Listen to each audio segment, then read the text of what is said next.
nesta sexta-feira. Vamos conversar com Danilo Cruz, que é psicólogo da Clínica Numen, é escritor, é palestrante, é servidor público, é nosso amigo. Nós vamos falar sobre o transtorno de processamento sensorial, né, para entender mais sobre essa síndrome. Boa tarde, Danilo. A gente sempre nos atualizando, né? Bem-vindo de volta à Voz das Mulheres. Boa tarde, Márcia. Boa tarde, Jeová. Boa tarde, equipe da Rádio Excelsior. Boa tarde, ouvintes. Sempre um prazer imenso estar aqui sendo tão bem recebido, Márcia.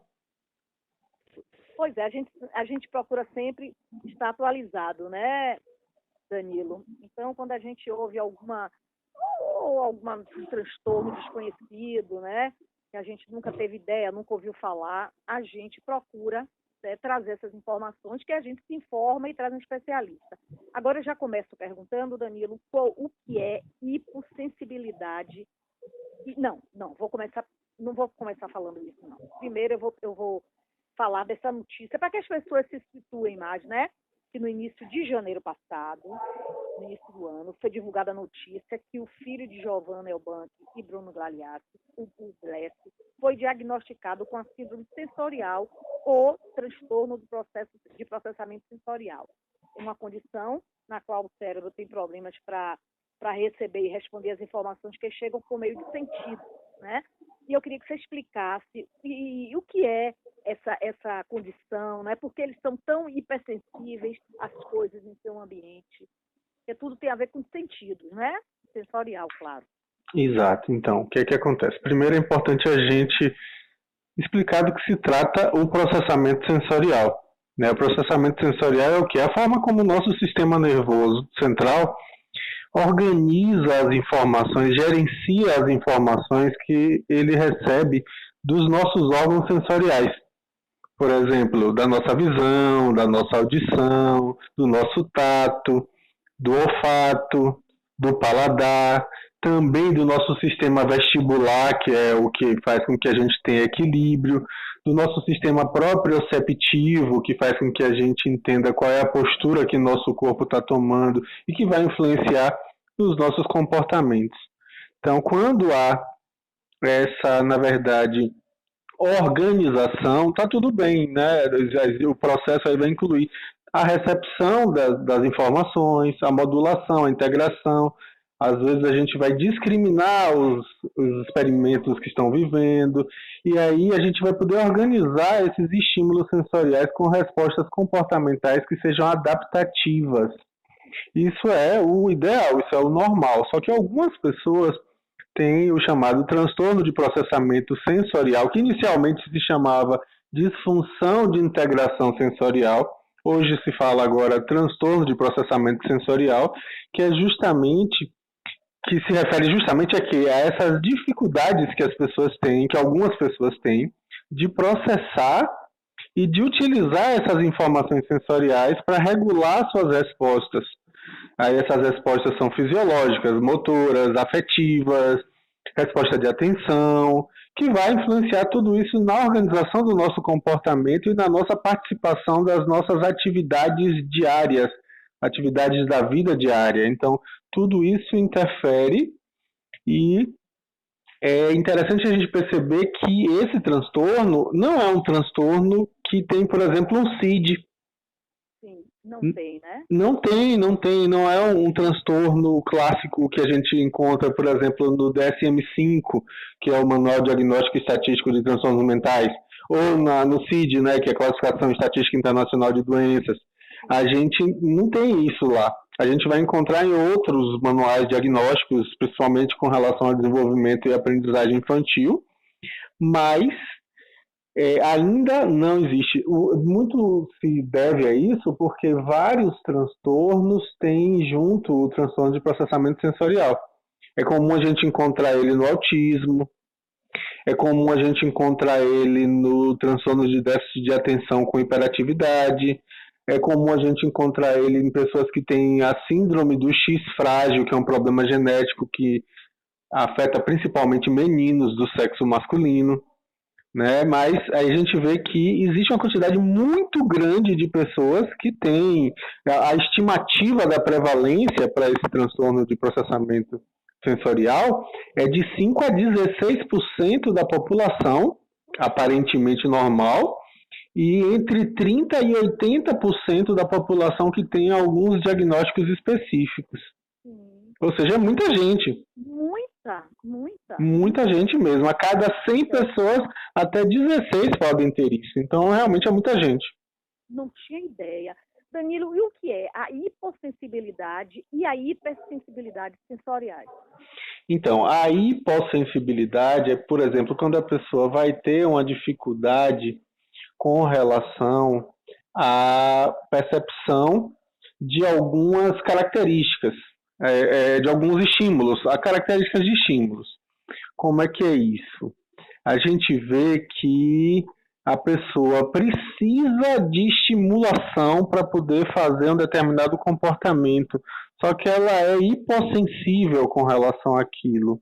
Ainda tem outro termo também, viu, Márcia? Você falou da hipossensibilidade, da hipersensibilidade, mas também tem uma outra coisa que é chamada hiporresponsividade. Ainda tem mais isso também, mas deixa eu explicar o que é cada um para a gente entender. Então, a questão da hipersensibilidade, eu gosto de começar por isso, na verdade. O que é a hipersensibilidade? A pessoa é hipersensível, ou seja, ela vai sentir o tato com muito mais clareza do que as outras pessoas. Ela vai, por exemplo, ter uma sensação de profundo incômodo com uma roupa cuja costura esteja tocando na pele dela, vai preferir roupas sem costura. Ou uma etiqueta da roupa, ela tem uma sensibilidade muito grande àquilo, aquilo incomoda. Ela tem, por exemplo, um baixo limiar de dor, qualquer coisinha causa dor na pessoa, isso é uma hipersensibilidade. Cores diferentes vão gerar na pessoa uma sensação mais impactante do que nas outras pessoas, porque ela é hipersensível àquele estímulo. Então, hipersensibilidade é essa abundância de sensibilidade. Enquanto que a hipossensibilidade é quando a pessoa tem uma redução, uma diminuição. Estatisticamente é menos comum acontecer isso, é mais comum o contrário, tá? É o primeiro que eu falei, que é a hipersensibilidade. Mas a hipossensibilidade, a pessoa precisa de sensação constante. Daí um dos sintomas desse transtorno, que é a inquietação que acomete algumas pessoas, principalmente algumas crianças, muito inquietas, porque precisam de estímulo constante, de sensações constantes para modularem seus comportamentos. Então, tem sempre a necessidade de mais e mais estimulação. Então, está sempre buscando o tempo inteiro e isso leva a uma sensação de que a criança é muito inquieta. Isso é a hipossensibilidade. Enquanto que a hiporresponsividade é o quê? É quando a pessoa, por exemplo, está passando por um momento de desagregação do sistema sensorial, ela não consegue juntar tanta informação que chega ao mesmo tempo, e aí ela fica um pouco mais lenta, ela é hiporresponsiva. Ela responde de maneira menor, de maneira mais lenta, de maneira menos intensa. Então parece que ela está aérea, parece que ela está olhando para o nada, devagar, demora para tomar decisões, demora para se comportar. Entende? Então, isso inclusive, é uma das formas de identificar uma criança que tem alguma coisa nesse sentido, né? Para poder fazer um diagnóstico diferencial e saber se ela não tem um transtorno de déficit de atenção, por exemplo. Entende? E aí é o momento de tentar identificar se é uma disfunção na integração sensorial ou se existe ali uma necessidade de realmente ver se é uma desatenção. Aproveitando, quais os sinais, assim, que você fale mais um pouco sobre, você falou dos sintomas, alguns sintomas, mas sobre os sinais de alerta para esse transtorno do processamento sensorial, né? Quando a criança começa a falar, por exemplo, que se incomoda muito com o cheiro de tal coisa e que é muito sensível para luz, para cores, muito sensível para sensações táteis, para contato físico, para sons. Ela ouve mais do que as outras pessoas, né? Então, tudo isso vai ser um alerta, a gente precisa ficar atento. E também quando a criança fica hiporresponsiva, como eu falei agora há pouco, ela fica nitidamente desorganizada e não consegue se comportar a conjunto. Ainda bem, não é, Danilo? E a medicina, a ciência, né, a psiquiatria, a psicologia tem evoluído. Eu imagino quantas crianças não eram portadoras, né, desses transtornos e eram rotuladas, não eram trabalhadas, às vezes até não eram aceitas, né, até pela família. É uma coisa recente, viu, Márcia? É importante também colocar isso, que esse transtorno foi identificado na década de 70. Então é uma coisa recente, tanto assim que não existe ainda a classificação diagnóstica oficial, né? Ainda é uma coisa recente, de certo modo. E hoje em dia a gente sabe que, pelas informações que são trazidas na Fundação de Transtorno de Processamento Sensorial, né, que é uma fundação norte-americana, eles falam que é um transtorno que acontece em 1 a cada 20 crianças. 1 a cada 20 crianças. E a gente vai ver que cerca de 40% das crianças que têm transtorno de TDAH também têm o TPS, né, que é o transtorno de processamento sensorial. Também, e, mais importante ainda, 90% das crianças com transtorno do espectro do autismo têm também transtorno de processamento sensorial. 90% é muito alto. É muito alto. Antigamente se associava ao autismo, né? Achava-se que era, na verdade, do espectro do autismo, mas não. Não é. Né? Não necessariamente. Às vezes a criança não tem absolutamente nada que tenha a ver com autismo e tem o transtorno de processamento sensorial. Eu falo criança porque é mais comum a gente notar em crianças, mas existem vários adultos que só agora estão descobrindo que tem isso. Isso. Olha, curioso que Edna, nossa ouvinte, ela mandou uma mensagem aqui no WhatsApp do programa, ela diz: boa tarde, Márcia e Danilo, que ela conhece uma pessoa que hoje tem 68 anos de idade e tem dificuldade, né, de vestir uma roupa com botão que pega tipo assim, um contato deve ser com o corpo, né? Uhum. Aí. É isso, né? Eu acho que é como você disse, a gente fala em criança, obrigada, Edna, pela sua participação, a gente fala em criança, mas a criança cresce também, os adultos, que já que é uma coisa mais atual, né, assim, 70 para cá, então quantos cresceram, né, chegaram à idade adulta sem diagnóstico, né? Muitos mesmo, né? Inúmeros.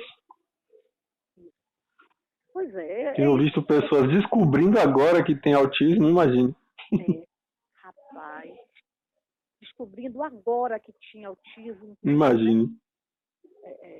É incrível. Isso, cresceu, estudou, fez tudo na vida, formou família e nunca soube que tinha, né? Um grau certamente leve, mas não deixava de ser, né? Exato. Agora, assim, Danilo, né?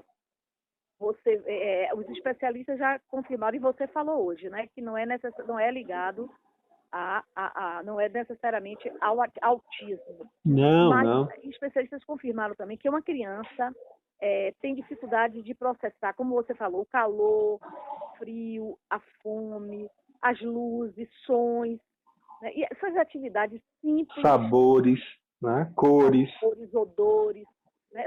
É incrível que são, assim, desafiantes para eles, né? Atividades normais, simples que a gente faz. Agora, como é que fecha um diagnóstico, né? Como identificar? Na verdade, o diagnóstico, na verdade, é bom a gente sempre estar lembrando disso, tá? O diagnóstico vai ser feito por um médico habilitado para isso. Sim. Ele que vai identificar, ele vai se utilizar de instrumentais para isso. Existem vários instrumentos científicos para poder identificar isso, né? Por exemplo, a gente vai ter algumas escalas que por ainda não serem validadas na realidade brasileira, elas são utilizadas aqui no Brasil em língua inglesa, mas é o médico que aplica isso, é um médico neurologista, muito frequentemente um neuropediatra, que vai identificar e vai usar, né, são, por exemplo, o perfil sensório de bebês, Tem vários, eu falei aqui só um, só para ter uma ideia, né? A escala de medição sensorial, tem vários tipos, são instrumentos em inglês, e aplicar esses instrumentos nos pais, para poder os pais responderem. Em paralelo a isso, vão também observar o comportamento da criança, claro, para poder ter uma percepção real do que está acontecendo com ela ali.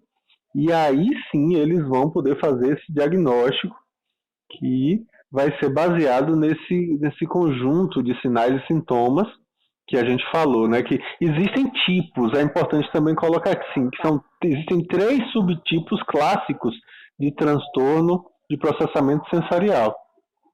Né? Isso também é importante colocar. Você acha legal a gente já falar sobre isso agora, Márcia? Sim. Então, quais são os tipos? O primeiro tipo, na verdade, é o transtorno de modulação sensorial, que esse, na verdade, é uma dificuldade que a pessoa tem de transformar as informações que ela recebe, as informações sensoriais, em comportamentos compatíveis com a intensidade e a natureza dessa experiência sensorial.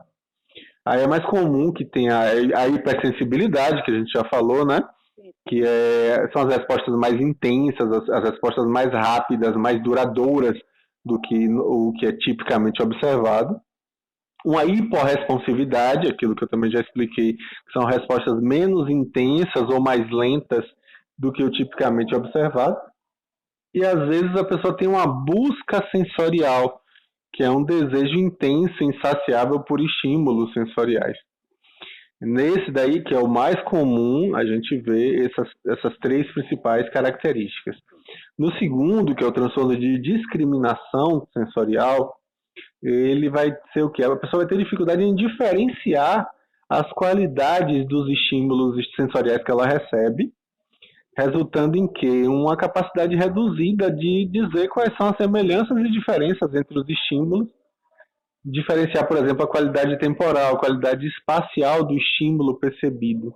Então, crianças que têm isso vão perceber os estímulos e regular suas respostas, mas elas não conseguem identificar qual é a natureza do estímulo, qual é a localização precisa do estímulo. Ela não sabe ouvir um som e saber de onde está vindo, por exemplo. Entende? E saber diferenciar se aquele cheiro é de tal comida ou de tal outra coisa. Às vezes ela vai ter essa dificuldade. E por fim, o transtorno motor de base sensorial, que é esse terceiro, que é justamente quando a pessoa tem dificuldade de estabilizar o corpo. Ela não tem como manter uma postura, ela vai ter um transtorno postural, né? Ela tem dificuldade de planejar e sequenciar movimentos coordenados, ela vai ter um problema de coordenação motora, é chamada dispraxia. Por quê? Porque as informações sensoriais que chegam no cérebro não são adequadamente processadas e aí ela se comporta de maneira descoordenada. Não existe uma coordenação motora. Danilo, mas é bom também, eu acho que a gente deixar claro, né, para nossos ouvintes, que não necessariamente quem gosta de som, não gosta de som alto, não gosta de determinadas cores, ou tem assim, uma sensibilidade maior para a luz, né, que tem outras também. Você tem fotofobia, por exemplo, você não vai aguentar, vai lhe incomodar profundamente se você estiver submetida a uma claridade muito forte. Isso então, pode ter até no astigmatismo, né, Márcia? Até o astigmatismo a pessoa tem uma fotofobia, é normal. Também, é isso que eu estou dizendo. Então, não necessariamente, para a gente que também não acha que todo mundo que não gosta de som alto, que não gosta de determinados perfumes, não gosta de determinados cheiros, vão ser, né? São diagnosticadas, ou a gente pode dizer que tem o transtorno?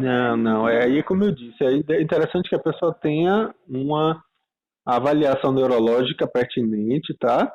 Algumas vezes vai ajudar também um neuropsicólogo, um terapeuta ocupacional capacitado para isso, vai poder fazer uma grande diferença, então. E outra coisa, não é só isso que está presente, não. A gente vê que as manifestações clínicas do transtorno de processamento sensorial são muito variadas. A gente vai ver, por exemplo, a criança tem muito choro, muita agitação, dificuldade de autoconsolo, não consegue se consolar, problema de sono, na aceitação de novos alimentos. Existe uma certa exacerbação de angústia quando se separam dos pais. Um traço também importante, Márcia, é que a pessoa tem uma timidez persistente e exagerada diante de estranhos, tem uma intolerância a mudanças, falta de interesse, falta de vontade de ter, né, uma certa apatia com relação à interação social. Tudo isso também é parte da questão do transtorno de processamento sensorial. Além disso, a gente vê que na primeira infância, a pessoa acaba tendo uma diminuição das suas habilidades sociais, e aí ela não vai querer participar de brincadeira, vai reduzir a frequência, a duração e a complexidade de resposta adaptativa no contexto social, vai ter menos autoconfiança, menos autoestima, habilidades motoras deficientes, dificuldade com esportes, com atividades físicas, problema no equilíbrio, problema na coordenação motora, tanto grossa quanto fina, né? E aí a gente vai ver que isso vai afetar planejamento motor, pode trazer algum atraso na aquisição de linguagem. Tudo isso vai influenciar a vida pré-escolar dessa criança. É um conjunto né?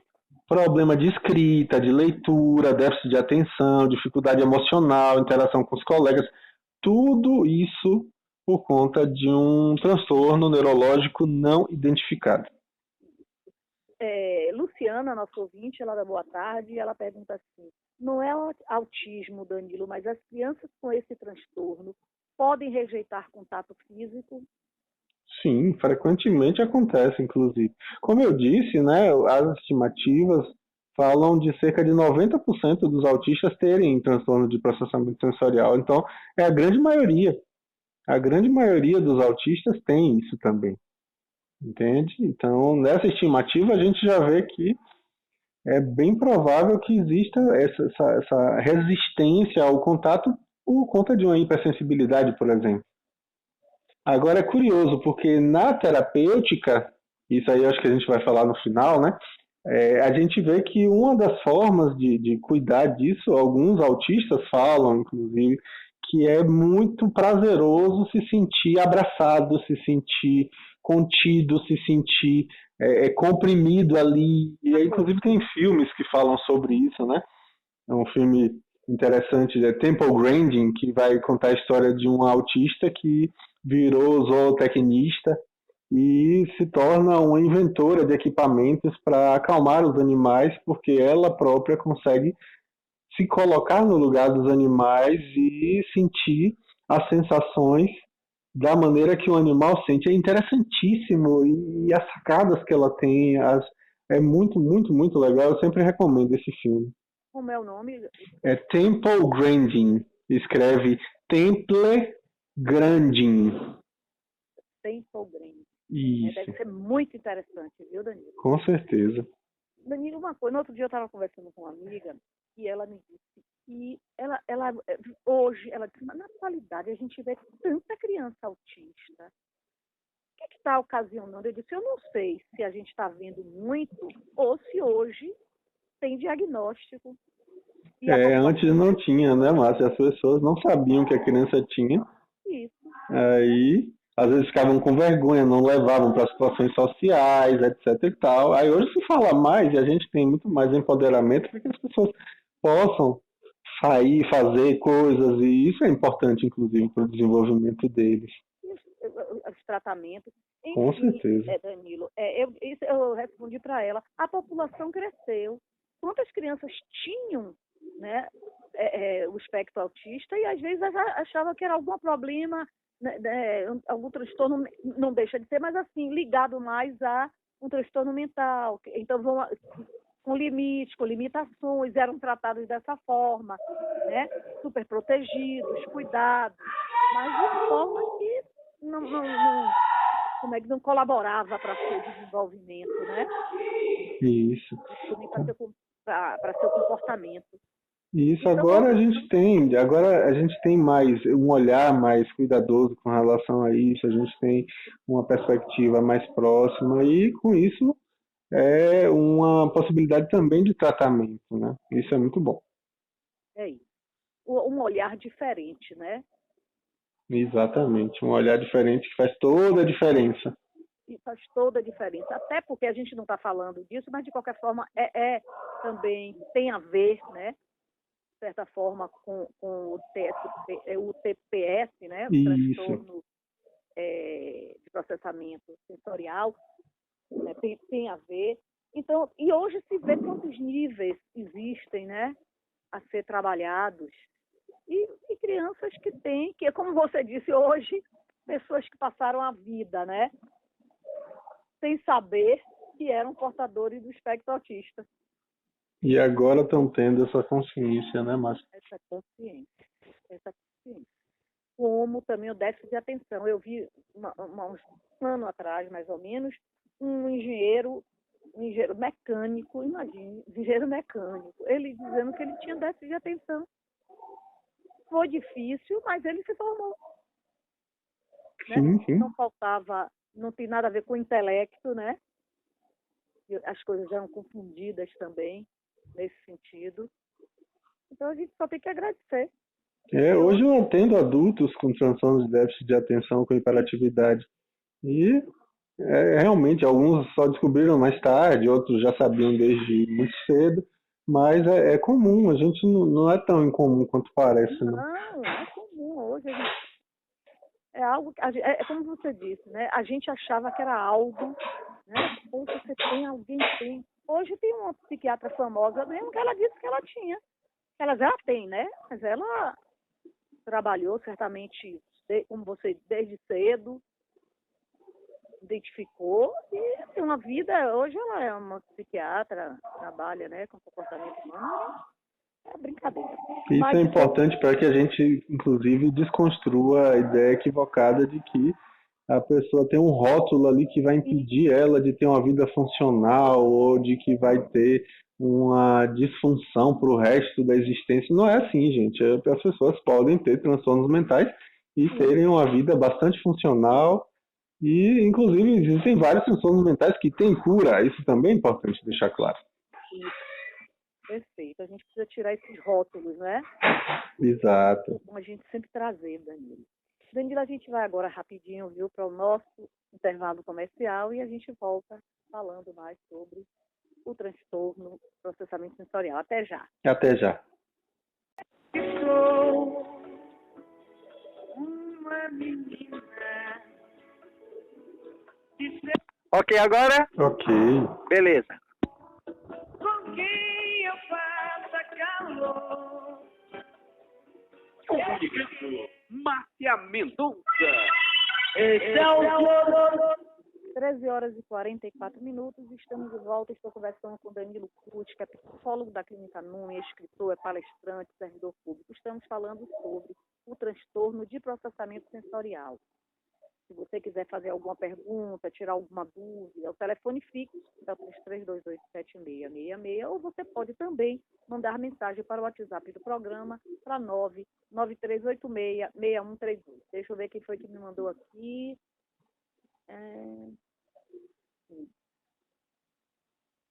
Sim, Marina, como eu digo todos os dias, às vezes as pessoas não ouvem do início, né? Aí perdem algumas coisas, mas Marina dá boa tarde e pergunta assim: Danilo, é um transtorno descoberto há pouco tempo?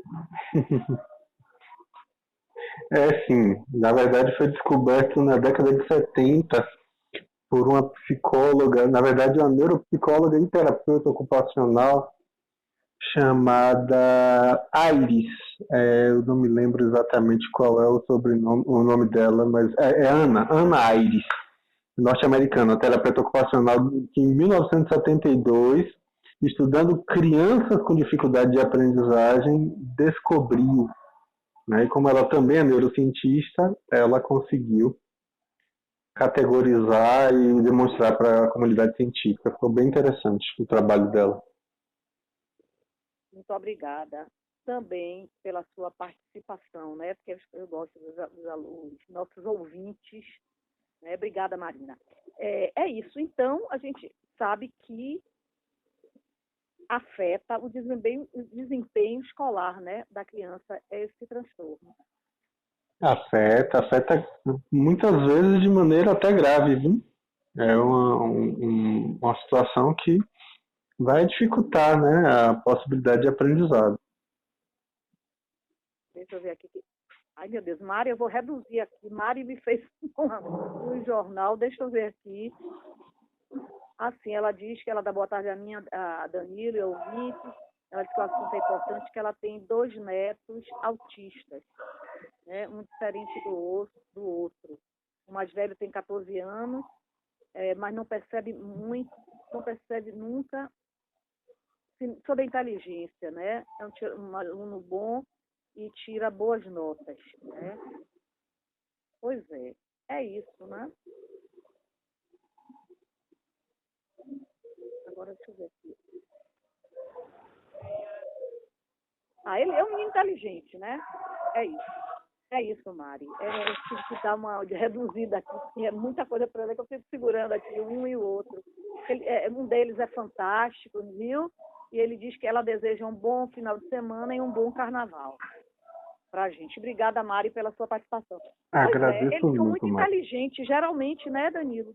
Acontece, tá? Agora, existem pessoas que estão dentro do transtorno de espectro do autismo que têm um déficit intelectual também. Então, não necessariamente a gente vai dizer que é autista, então quer dizer que é inteligente. Não necessariamente.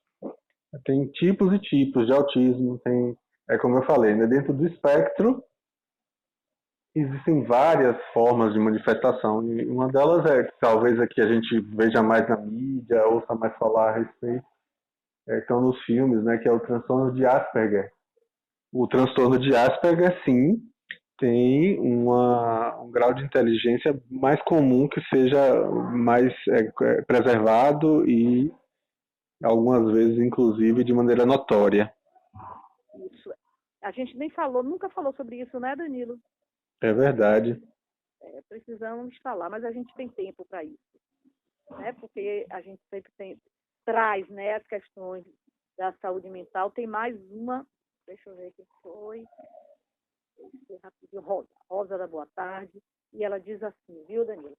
Que ela assistiu a entrevista com o casal Bruno e Giovana e que eles disseram que o filho se incomodava com o cheiro, não gostava de pisar na grama, e ela conclui dizendo, imagina o sentimento dessa criança até ser compreendida, mas a sensibilidade dos pais fez a diferença. E é verdade.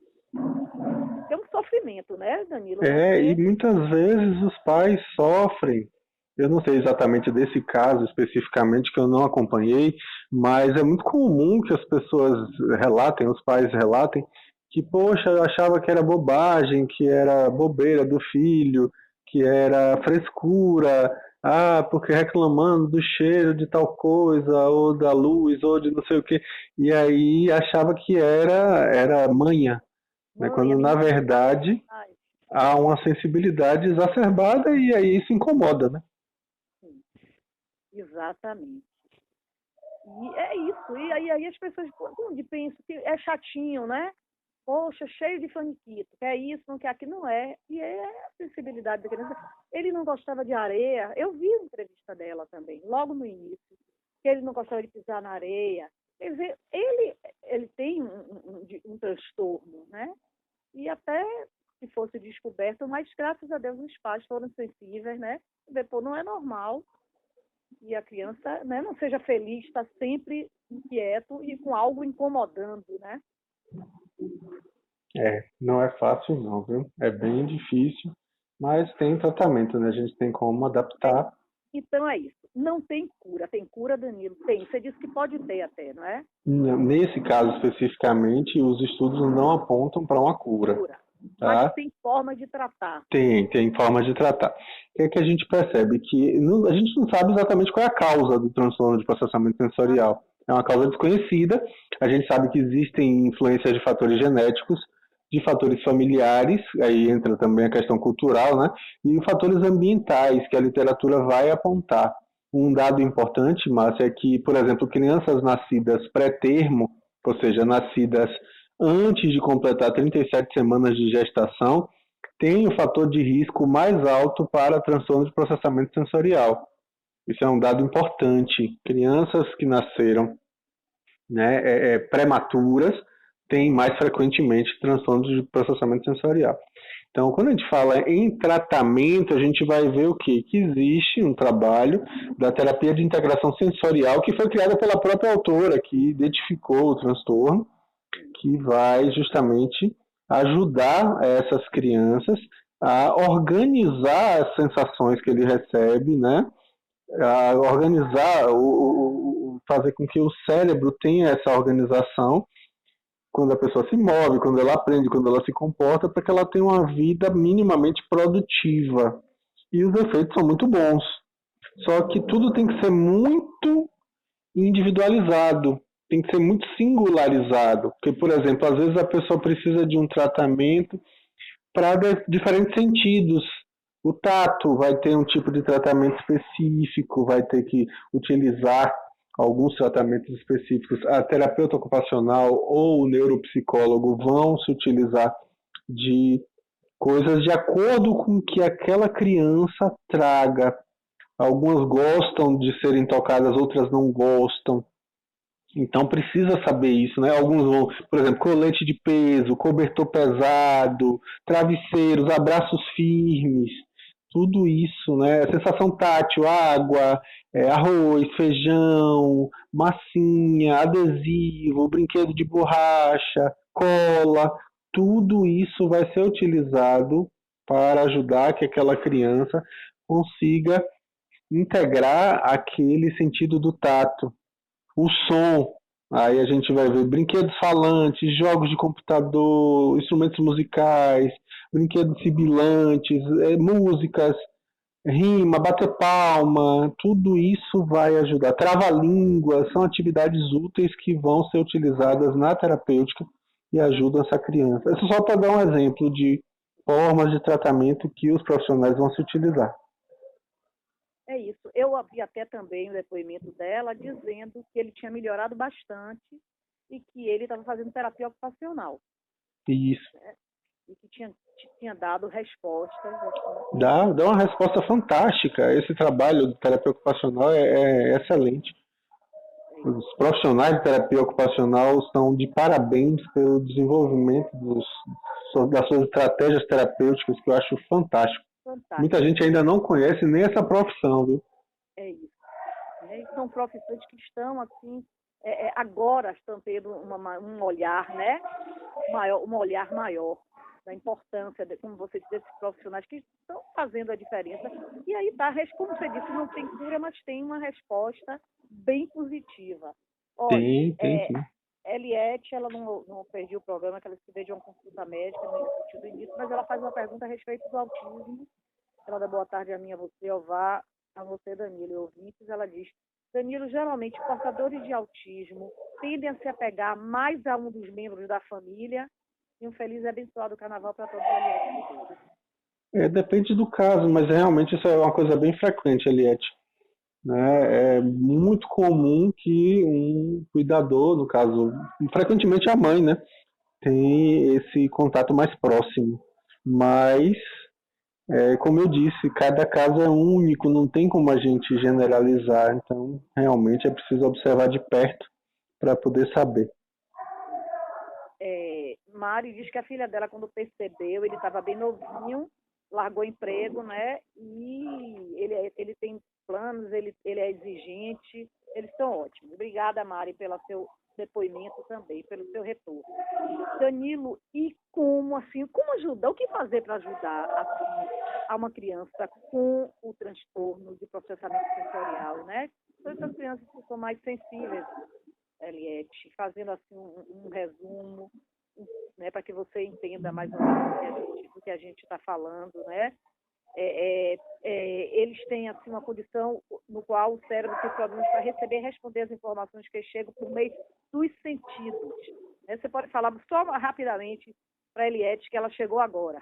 É isso. Na verdade, eles vão ter essa dificuldade de integrar as informações que chegam através dos sentidos.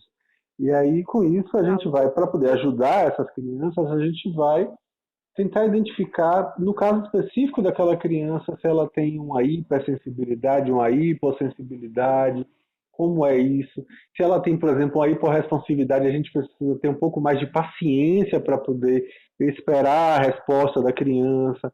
Então, isso vai ser um auxílio. A gente vai ajudar, por exemplo, a diminuir um pouco o volume da música, porque ela incomoda, ou, como eu disse, né, escolher melhor a roupa para poder não estar interferindo tanto no tato, né, na sensação que a roupa causa no corpo. Algumas texturas de tecidos precisam ser evitadas, e tudo isso exige, obviamente, que a gente tenha paciência para respeitar a singularidade daquela pessoa única que está ali. Então, a gente tendo esse cuidado, a gente vai conseguir realmente fazer com que essa pessoa se sinta acolhida nas suas especificidades. Pois é, Danilo. Obrigada também, Eliette e Mari. Nós chegamos ao finalzinho. Mais uma vez, muito obrigada. Tem alguns temas aí que a gente ainda vai falar, que estão já prometidos. Até uma próxima, Danilo. E um grande abraço. Até a próxima, Márcia. Eu que agradeço em nome da população pela oportunidade de estarmos aqui falando de saúde mental. Um grande abraço. Um abraço.